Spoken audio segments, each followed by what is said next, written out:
There are certain games that deserve respect regardless of preference. Games that have changed the gaming landscape so drastically that they need absolutely no introduction.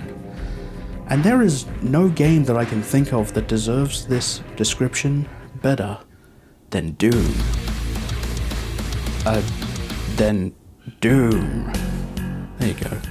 Doom has always been a weird game to me just because of how prolific it is. I really don't think there's anything I could say about it that could properly describe just how important this is to the underall architecture of gaming itself. And while Wolfenstein 3D was the first of its kind, it was obvious that Doom was the one that really grabbed people's attention and made this market explode. I mean, we don't call them Doom clones for no reason, right?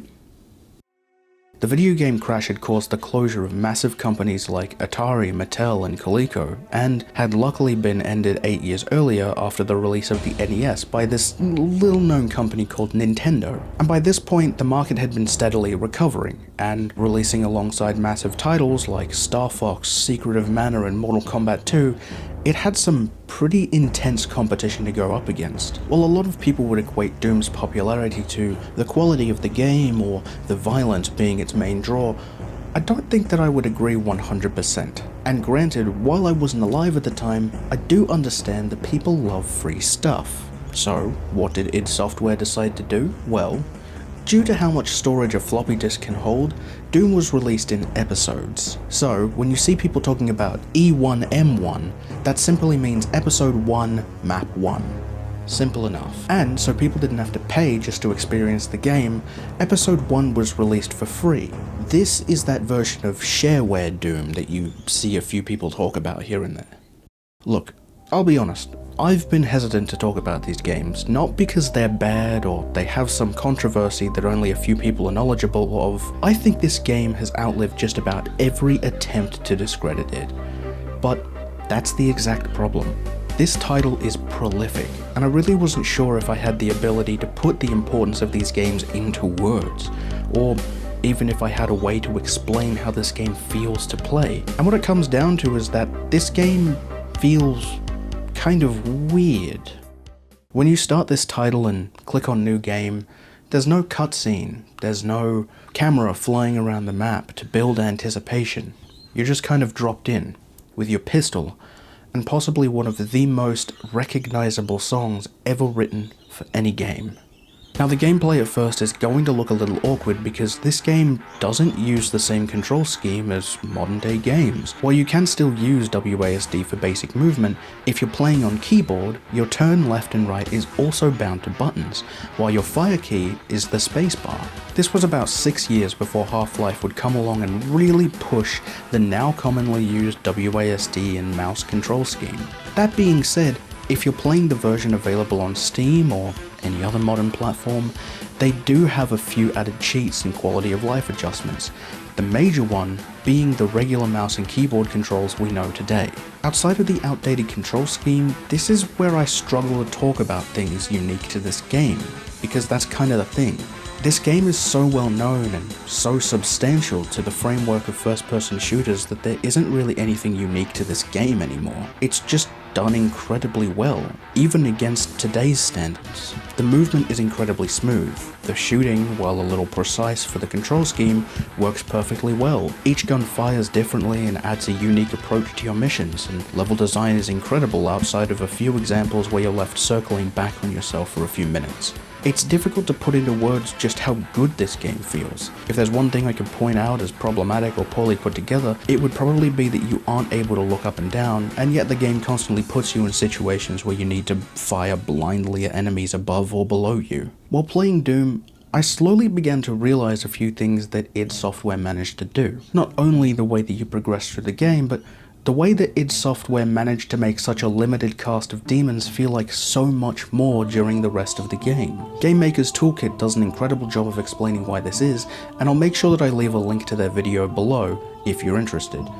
But that being said, each of the demons in this game pose a specific threat that requires a unique approach to be able to defeat them in the most efficient way possible. And I think the most interesting thing about these games is how intuitive it is to figure out during gameplay. I asked my brother and a few of my friends to play the game for the first time just so I could see how they reacted to moving around the maps, the different enemies, and if they could figure out any of the secrets in the maps, and each time I was pretty surprised as to just how well this game was able to teach them how to play without any form of tutorial or text telling you to push E to interact. In fact, now that I've actually been paying attention to it, the level design can be pretty convoluted at times, but I haven't ever found a point where it feels out of place. The way the lights flicker in specific parts of the map, or how you're incentivized to re-explore parts of the map you've already been through, it's all crafted in such a way that feels like it's either testing you or introducing you to something that will be used later on in the episode. Outside of that, realistically, there isn't a lot I can point out that's different between Dooms 1 and 2. While there are some minor specifics and an added gun here or there, they are mostly the same game from a consumer perspective. But that's when we get to Doom 64. Probably the last of this original style of Doom game. I haven't separated this into its own category because honestly, when it comes to Doom 64, there just isn't that much to talk about that's different from the other two games, outside of the redesigns and honestly the pretty substantial downgrade in overall level design. If you thought that the level design of the previous Doom games got kind of convoluted, then this changes pretty much nothing. Personally, I think the levels go on for way too long, and the character hitbox is way smaller than the previous games, causing multiple situations where I've needed to backtrack just to pick up a key I could have sworn I had walked over. I also don't think it helps that for some reason the creatures here take even more shots to defeat, and the sound accompanying the weapons are also a little bit off, even to the point where the chainsaw sounds like a swarm of bees.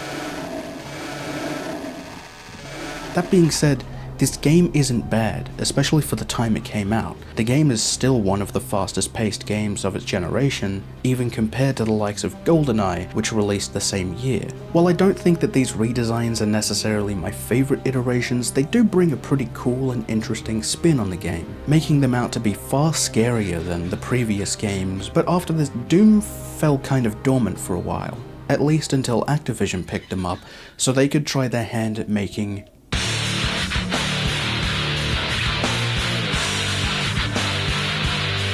I don't think I need to explain that Doom 3 was kind of a failure of a reboot. And yes, that does sound a little harsh, but for whatever reason, this game just didn't sell. Personally, I think it's because while Doom 1 and 2 were setting the standards for the games at the time, Doom 3 was more or less following the curve, and even kind of underperforming. Doom 3 was going up against games like Halo 2, Half-Life 2, Far Cry, and Killzone.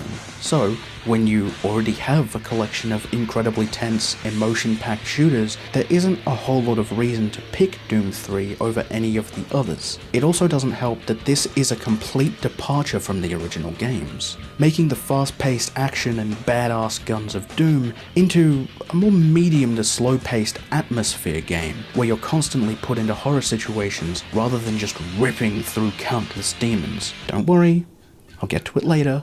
But now that the dust has settled and we're taking the game for what it is rather than what it's supposed to be, it's really not that bad. To be honest, I think the biggest downfall of this game is its pacing. While it's incredible at setting an atmosphere, it kind of loses me when it begins to throw wave after wave of demon at me. Not only because the redesigns are kind of strange looking, but because everything outside of the spiders are just massive bullet sponges. Because of that, the guns feel really unsatisfying to use, and the combat in these enclosed spaces is too slow to really be calling this game an action shooter. Honestly, it kind of feels like you'll get through this game a lot quicker if you treat it like a cover shooter instead. I think this game is relatively overlooked for what it does well.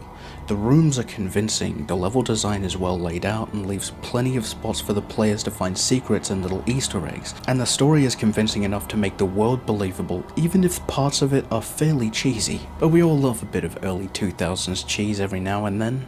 Unsurprisingly, this was another point where Doom kind of disappeared. Activision even dropped id Software before Bethesda picked them up to reboot the Wolfenstein series. After that, everyone just kind of forgot about Doom, or at least thought it was dead.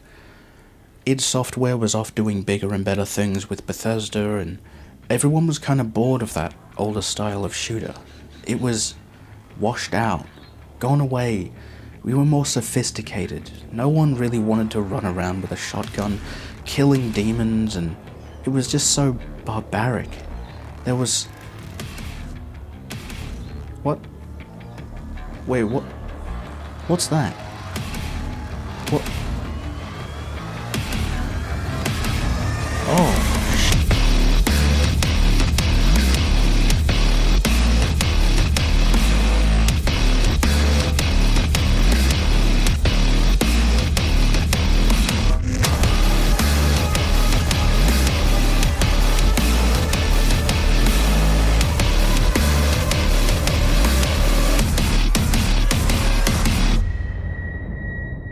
12 years after Doom 3, id Software dropped possibly one of the most intense games on the market today. A game so visceral and intense that it'll bring you to tears. This game is very much a return to form for the original Doom gameplay, but this time with an emphasis on platforming and strategy in the heat of battle, as opposed to the insane pace or atmospheric density of the previous titles. But that doesn't mean that Doom 2016 has no atmosphere. Each area is actually quite well thought out. Between all of the little additions that add lore, or the environmental storytelling as you move through the game, there's so much you can miss on your first, second, or even third playthrough. Before the release of Doom 2016, there was a project id Software were working on, which again felt as if it was going to fall into the same traps as Doom 3, following the trends of the time and coming across as more of a Call of Duty or Resistance title rather than a unique experience. Yeah, I remember Resistance. Do you? Let me know if you ever want me to cover that. Honestly, with the way that things were looking for Doom, I'm surprised that this ended up as outstanding as it did.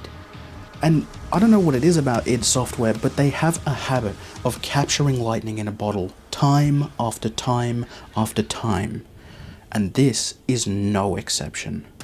Doom 2016 returns to what makes the original Doom so easy to approach, with each enemy having a distinct role in combat, while adding all of the advancements that have come with all of the time between their last release and this one. Especially with the additions of the glory kills. Really leaning into the brutality of Doom, the glory kills serve as both a pull for the audience to see some really amazing animations, while also, funnily enough, giving the player a moment to reorient themselves in the middle of an intense fight. You can also use the glory kills as a way to save yourself if you're stuck in a tense moment with low health. If your health drops down into the red while you're in the middle of a fight and you can manage to get a glory kill, you'll be rewarded with an explosion of health. And while it's not necessarily a get out of jail free card, it is definitely a breath of fresh air when you're being chased down by a Hell Knight. Not all the changes from Doom 3 were forgotten though, where a lot of the redesigns from Doom 3 I feel were maybe a step too far. Doom 2016 feels like a great compromise between the two, keeping a hold of the new horror aesthetic while taking a look back at the original designs and cleaning them up a lot.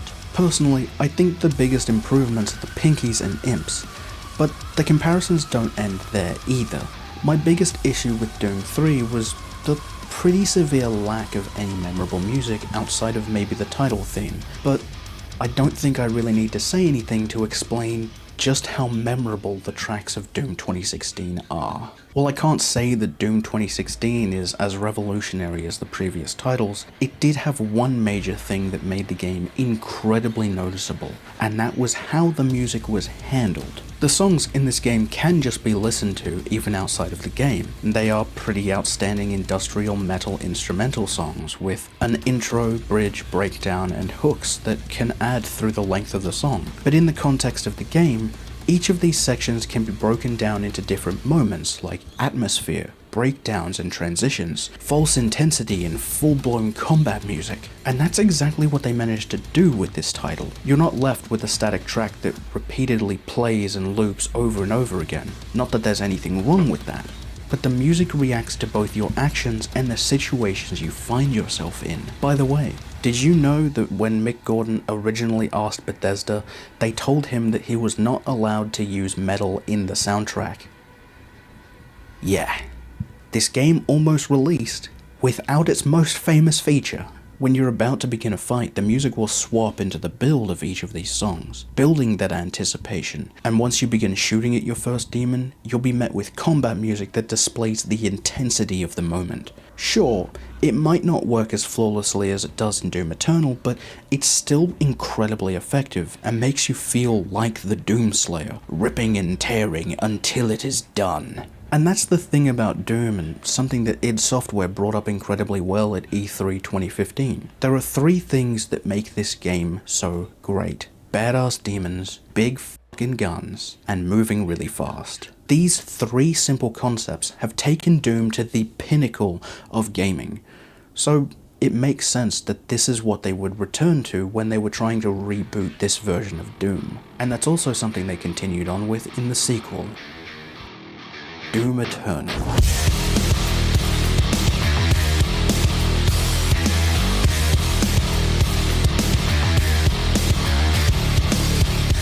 Doom Eternal is very much a continuation of the intensity that the reboot had brought 4 years earlier.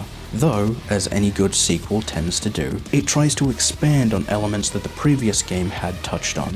First, and probably most notable, is the added mechanics for most weapons. When Doom 2016 added the attachments, Doom Eternal pushes those to be even more impactful in the moment-to-moment gameplay. But in my eyes, it also brings up a point of weakness for this game. With all the options that they've given you during gameplay, it can also feel as if it's having the opposite effect. While you still have the weapon, its attachment, grenades, and the melee, now in Doom Eternal, you also have the options between the Crucible, the Flame Belch, which you can upgrade, Ice Grenades, which you can upgrade, Dash, and the Charge for your punch. On paper, it really doesn't sound like that much to keep track of, but when you start to see the HUD, that's when things can begin to show you just how easily you can fall victim to the paralysis of choice. Where in 2016 your only real concerns was whether or not to take a glory kill and dodging enemy attacks, now you have to juggle a lot more,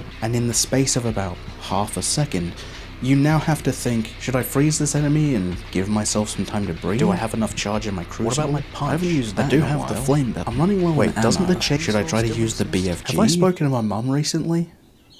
Have you? And that's when I start to lose this game a little bit. Because of all of the intensity in the fights, the long, tedious platforming sections now feel needed, but even then, I really don't think that things just fit as well as they did in the previous title. But where the level design falls apart in some sections, it also makes up for it with just how many secrets and hidden things there are in each of these levels, both in and out of the hub sections. Personally, I feel the hub was introduced not only to allow the player to rest and look through all of the cool stuff they've collected, but also to subtly tell the player that they should replay a mission to get all of the collectibles, since the replayabilities of each of these levels is far higher than 2016 in a lot of respects. Sadly, where the good things about this game appears, there's another problem that rears its head. Now, what I'm about to say is purely what I've gathered through my research.